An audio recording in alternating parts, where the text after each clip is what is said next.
Good evening, Red Star Rebels. It's September 15th, 2022. This is Season 2, podcast number 26, and we are Red Star Report. I'm Hal G. Lohr, and this is Voices for the California Nation. For our first segment tonight, I'm going to offer a little lead-in by asking questions I know you can't answer. And that's okay. Until I began researching this, I couldn't have answered this question either. Because it's a question that has far more to do with American-style capitalism than it does California independence, but it's necessary to set the stage for our first segment tonight. That question goes like this. What do Adelphia Cable, American Airlines, Chevy's Restaurants, Circuit City, Kmart, and Levitt's Furniture stores all have in common? Well, the answer is they all went bankrupt, of course. But the part you probably don't know is their bankruptcy debt claims were all bought up by a company called Debt Acquisition Company of America, located in San Diego, California. A company that buys bankruptcy assets to sell off and turn a profit. One of those assets that Debt Acquisition Company of America acquired is a large piece of property near Gilroy, California, called in the bankruptcy debt claim Sargent Ranch. It's a piece of Santa Clara County property located in Northern California, just inland from Monterey Bay, that the Debt Acquisition Company of America would like to turn into a massive sand and gravel pit mine. In other words, they want to turn it from this into this. A mine that would destroy over 400 acres of grassland and oak woodland habitat, complete with a processing plant the size of 14 football fields, requiring over 80,000 gallons of water per day with runoff guaranteed, to contaminate the local Pajaro, I think that's how it's spelled, Pajaro River. Because, hey, profit, right? And believe it or not, that's not the worst of the heartless, thoughtless, capitalist, anti-California values ugly part here. Because on top of the fact that the people of Santa Clara County generally don't want this, the land in question is part of what the local indigenous Amah Mutsen tribal band call the Juristac, or Juristac. A pristine land the Amah Mutsen have inhabited for over 10,000 years and consider sacred. So tonight, on Red Star Report, our theme is the recognition of sacred land and indigenous people. So let's get started. For our first content contribution tonight, we'll be going to a fresh, new Red Star Rising segment with your host, Matt Owen, as he speaks with Hannah Moreno, youth coordinator and proud member of the Amah Mutsen tribe. Let's go to you, Matt.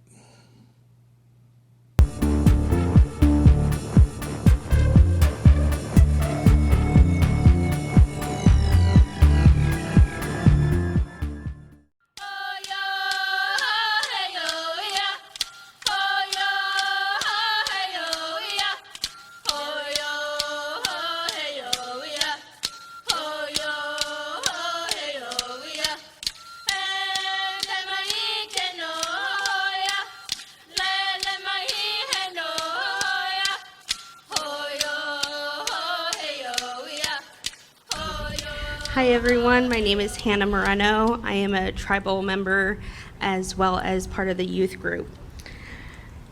We stand here on Muwekma lands, but behind us is the building where the petition or the mining is going to decide The decision makers are going to decide whether or not to approve the permit or not. In my hands, right here, all these papers, they're really heavy, but right here, this is our petition.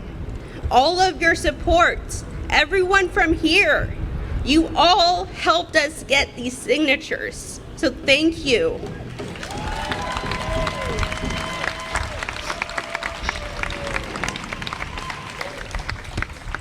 We would like and had plans on taking this and doing a ceremonial delivery of this petition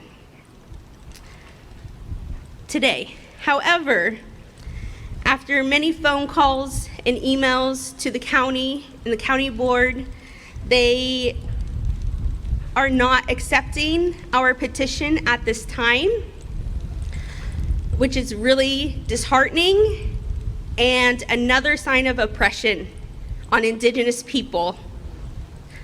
I do want to thank one of our county supervisors who did come down here and to resolve some of the issue.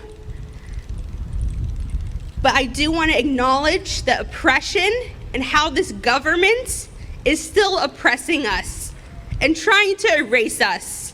We are still here. We are fighting for our land. We are fighting for Mother Earth. We belong here. We need to stand together.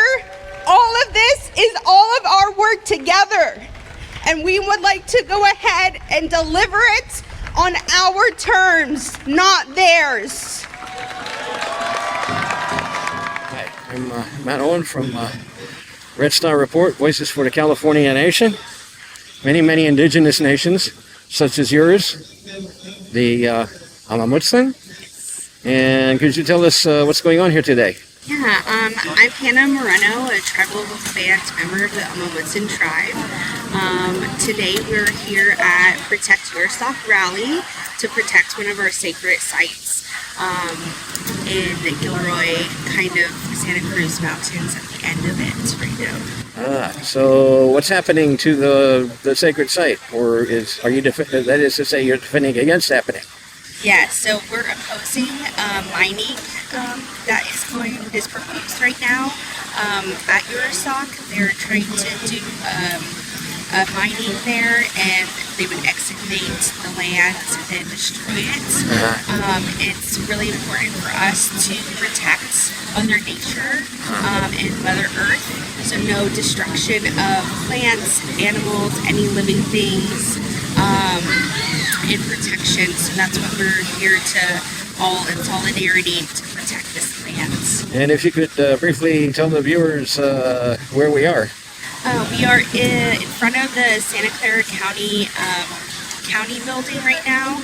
This is the building where the decision makers will decide whether to permit the mining or decide not to. So we're standing right in front of the building where the decision will be happening. And we are very opposed of this, and there's a lot of people here out in support to oppose the mining as well. And that opposition includes the people of the territory on which we're on, the Muwekma? Yes, we are on the Muwekma land right now, and there's many tribes from all over California that are here in support with us as well.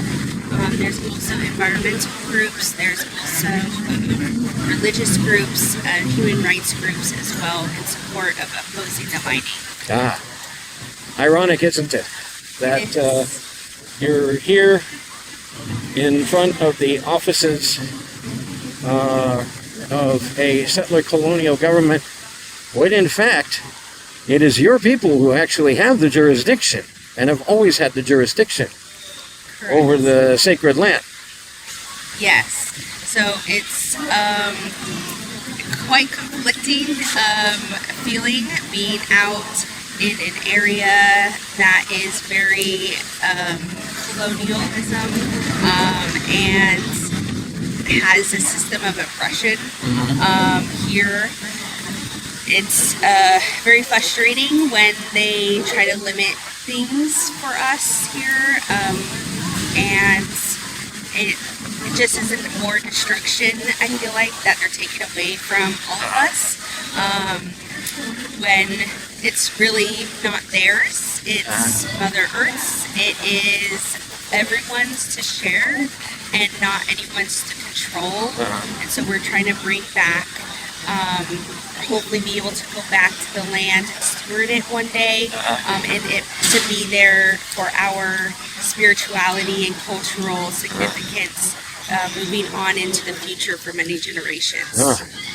Would it help if I let you know that folks in the California independence movement, especially my small group, Independence for Independence, say that 5 times fast, we don't recognize the jurisdiction of the settler colonial government. We recognize your jurisdiction. Thank you. Thank you. Really appreciate the support and all the love and care that you all are here to support us as well. We appreciate you. Viva Gran California Libre. Hasta la victoria siempre. Thank you. Muchísimas gracias.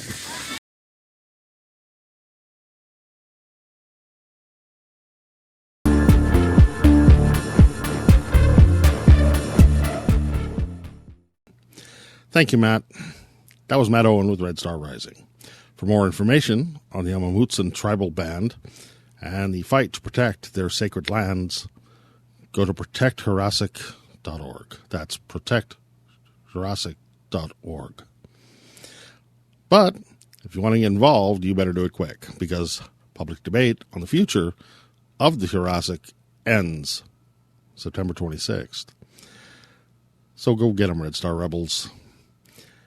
And look for more Red Star Rising segments with Matt Owen coming soon.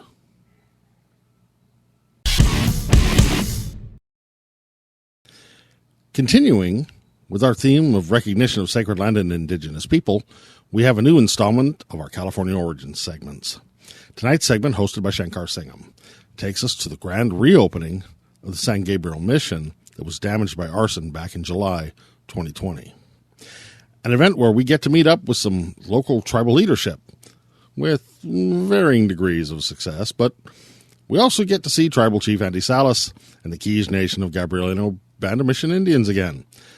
For those of you who may not remember, Andy Salas and the members of the Kizh Nation were kind enough to grant Red Star Report a 2-part interview back in Season 1. And if you haven't caught those segments, I recommend you do.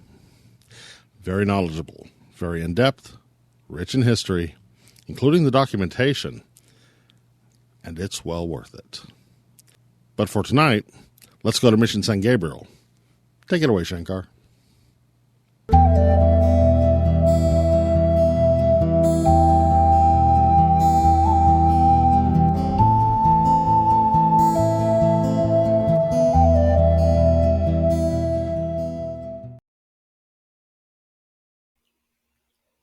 Thank you for joining us on another episode of California Origins. Today, we go to the San Gabriel Mission in Los Angeles with our good friend Andy Salas, who is chair of the San Gabriel Band of Mission Indians of the Kizh Nation, to their grand opening of the mission. The mission caught on fire last year. The entire roof burnt up. They have since fixed and rebuilt it, and on their grand opening, they decided to invite the community as well as the indigenous, except it wasn't the Kizh Nation, whose ancestors not only built that mission, but are buried at that mission as well. Instead, they invited some Vatican-approved indigenous called the Tongva. Again, the Tongva, made-up name, not indigenous to this area at all, not indigenous to any area, I would imagine. So they invited Tongva only because they are Vatican-approved. That's right, they are Catholics. Hence, they are approved indigenous. The Kizh don't give a shit about the Catholic Church. The Kizh give a shit about their tribe. Hence, they are excluded, as they were hundreds of years ago from that mission. They're excluded again today. I'm going to show you guys a video right now. One is of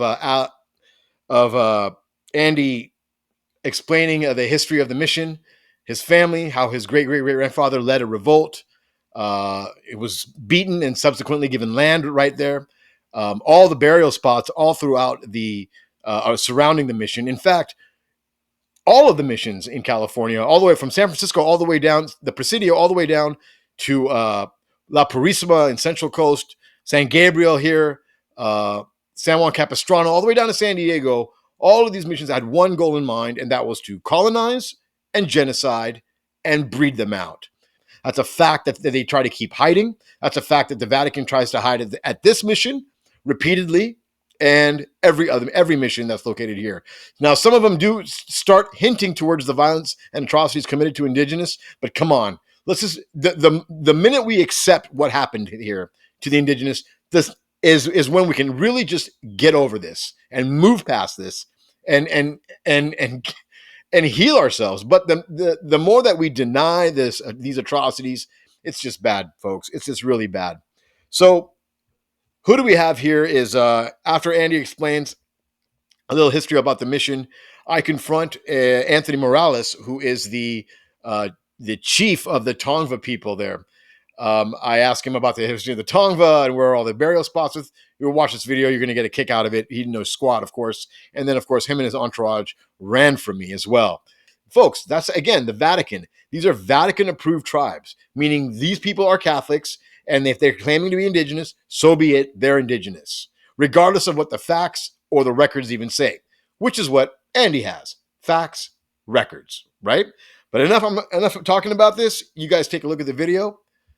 Enjoy it. All right, we are here in San Gabriel Mission with our good friend Andy Salas from last year's report. Andy, how you doing, man? I'm doing well, thank you. Looks like you brought your whole posse with you here, man. I brought a few of us. It's the last minute that we heard about this, so tell us what's going on. Tell us what's going on, man. Today was the grand opening of the mission. The establishment behind us is the San Gabriel Mission, the very mission that our ancestors, our direct lineal descendant ancestors, established back in the 1700s here in San Gabriel.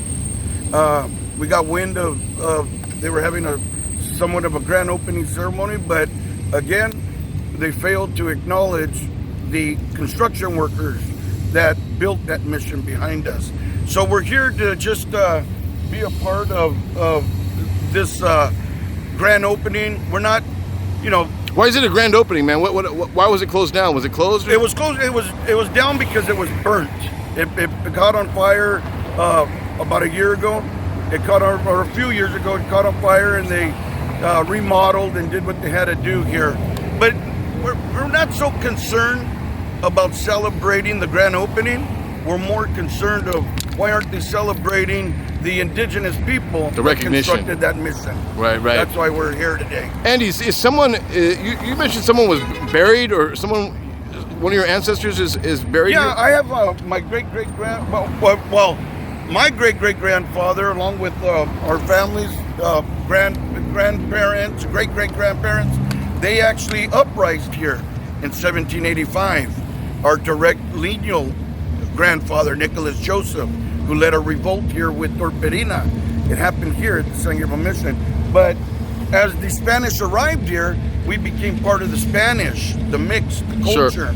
We became part of the Spanish. And my great-great-grandfather's Juan Crispin Perez Nietos, or Rancho Los Nietos, is buried right as you walk into the side there to those front doors, in the ground there with the Padres that were buried at that time. In the late. Your father's buried here. Great-great-grandfather. Your great-great-grandfather's buried here. But all the rest of our family that became mixed later, some of them are buried at the mission. The cemetery right there. But the more purest of the pure native indigenous people are buried out here in the street. And right here where we stand today, we're on a burial site right here. I got old documents, old pictures of the burials right here in the front here. Oh wow, this parking lot, this street? Yes. But like I mentioned, our concern and why we're here today at such a last minute is because why weren't we told about what was happening today? Who was told about this? So did they, because I saw on the news something about they were celebrating indigenous people. Who was any indigenous even told about this, invited about this? That I don't know. No, I don't know about what happened, but this morning they used an individual again The mission or the archdiocese, they tend to use the misnomer of our indigenous background, culture, and that misnomer is Tongva. They use individuals who act or represent or want to represent as the indigenous population, people out here, and that's not who we are. And we're trying to correct that wrong. We have been for 26 years, almost 30 years now, have been trying to correct that wrong, because as I mentioned in our last video, is that name was infiltrated on our direct tribe. So Right. today, we're trying to correct that, trying to acknowledge all these people that are going. Did you see everybody that went in? I did see everybody that walked in there. So, back when the Spanish arrived here, when they arrived here, they gathered all the indigenous here to take away from them first their culture, Right. to feed them lies. Today is the same thing. They're doing the same Oh thing. my God, today. you're absolutely They're right. taking these people in there to give them lies.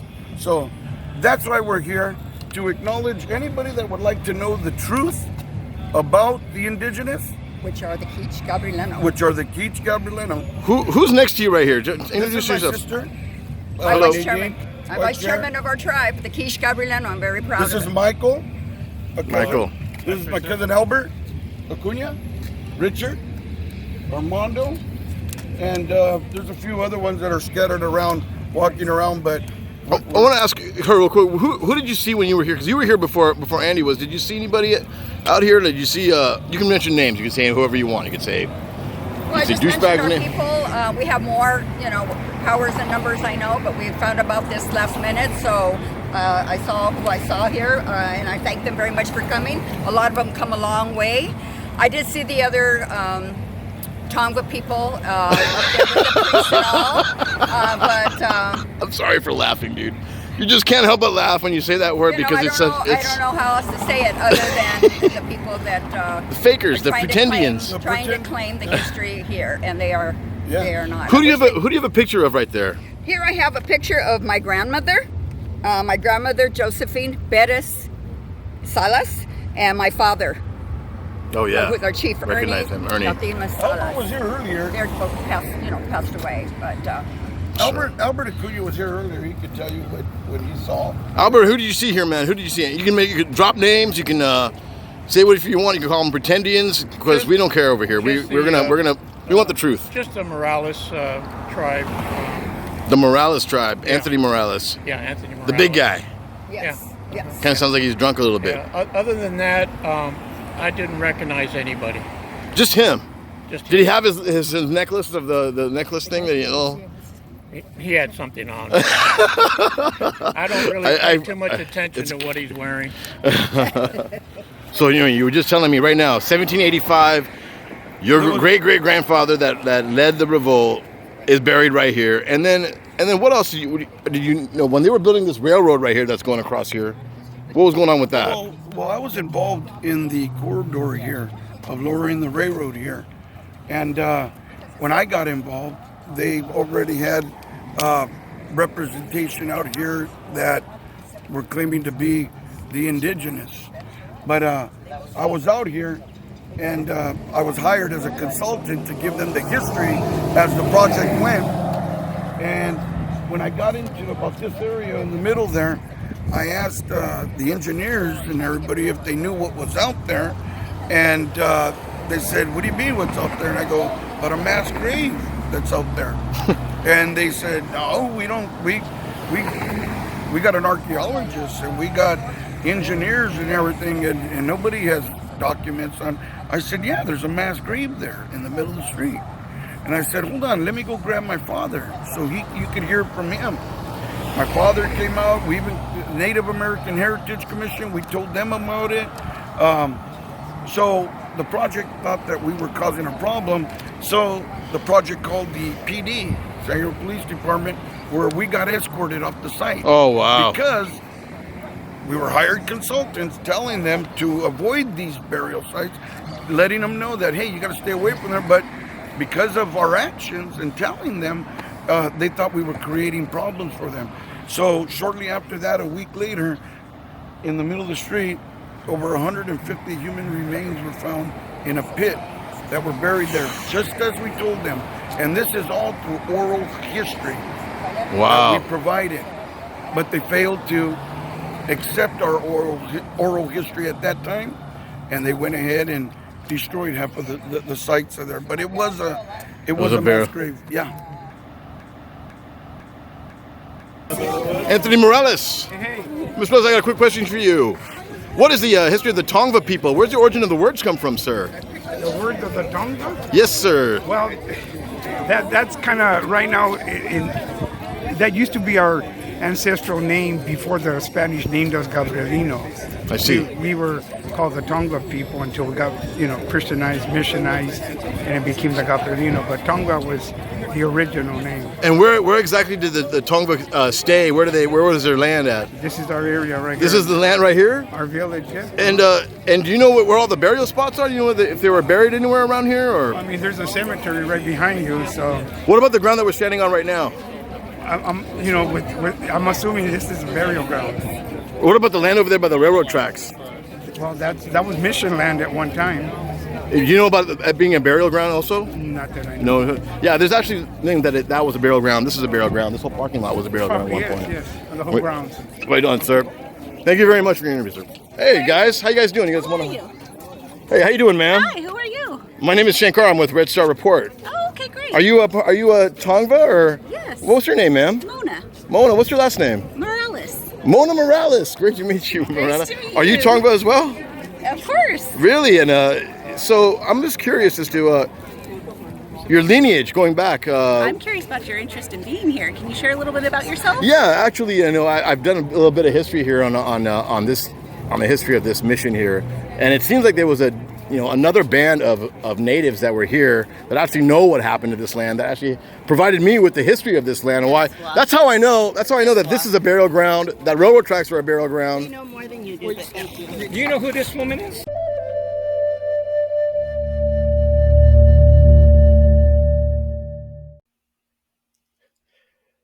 So there you have it, folks.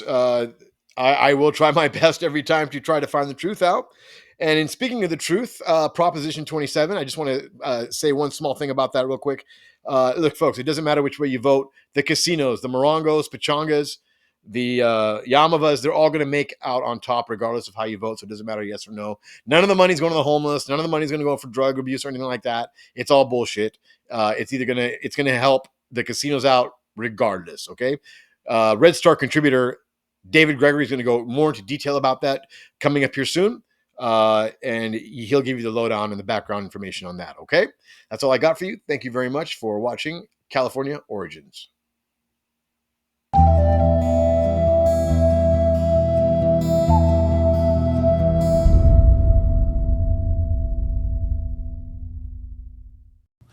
That was California Origins, hosted by Shankar Singham. On a quick note, for those who don't know, Red Star Report, as the media voice for the California independence movement, features these California Origins segments as in their own words segments. An opportunity for Red Star Report to offer a soapbox in our own humble way to California's underserved indigenous communities to speak to their issues themselves. That's rather than making the classic mistake of assuming to know or trying to solve indigenous issues without discussion on what those issues are, or simply attempting to Amerisplain them away. That level of uncool is not what the independence movement considers a California value. Red Star Report offers California Origins as a platform, with minimal editing, in the hopes that representatives from California's indigenous tribes will accept an invitation to record and promote issues and opinions important to them. Open to all, that invitation stands, even regardless of past cynicism. It's the best we can do. It's the least we can do. We are Red Star Report.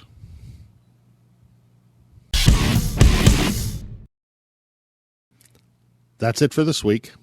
For more information on Red Star Report, check out our website at redstarreport.com. And while you're there, you could subscribe to our Red Star Report YouTube channel And go to our Red Star Report Facebook page, Twitter, Instagram. Give us a like. Give us a follow. Because if you want to support the real California Independence Movement's media group, it's all about the algorithms. You knew I was going to say that, didn't you? Our thanks to you and all our Red Star Rebels for watching. We are Red Star Report.